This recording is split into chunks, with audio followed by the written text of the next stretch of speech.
When the Quinnipiac women's volleyball team sued the school to get their team reinstated in 2009, the case evolved into a look at the school's Title IX compliance, which, as Athletic Council co-chair Jill Martin tells us, is much more complicated than one would think. Title IX works in a couple of ways, and there are three different standards that you can meet to reach to be in compliance with Title IX.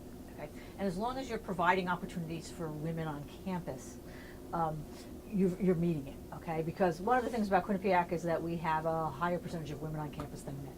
So one of the other methods is that the percentage of athletes match the percentage of students on campus. So if we have 62% women on campus compared to 38% men, then we should have, then our athletes should be 62% women compared to 38% male.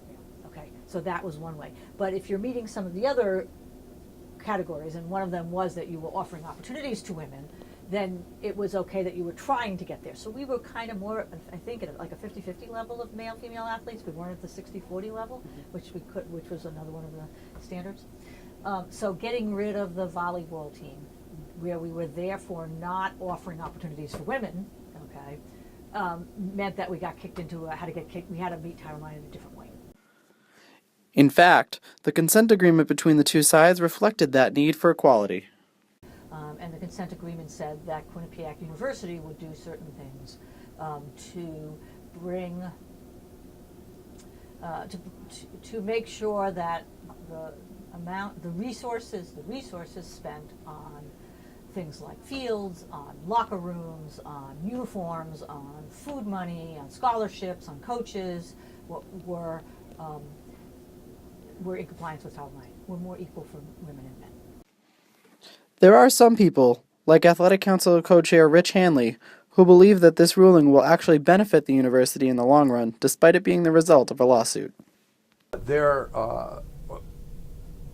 will be impacts throughout athletics here at Quinnipiac, specifically for women's teams.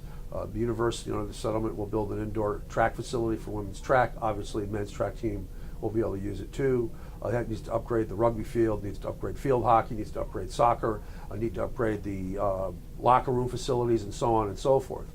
So the net effect of this will be to upgrade all our facilities, specifically for women's sports, with definitely a supplemental benefit for men's sports that otherwise might not have happened. So I think the lawsuit in the long run has a net positive impact on Quinnipiac athletics as a whole.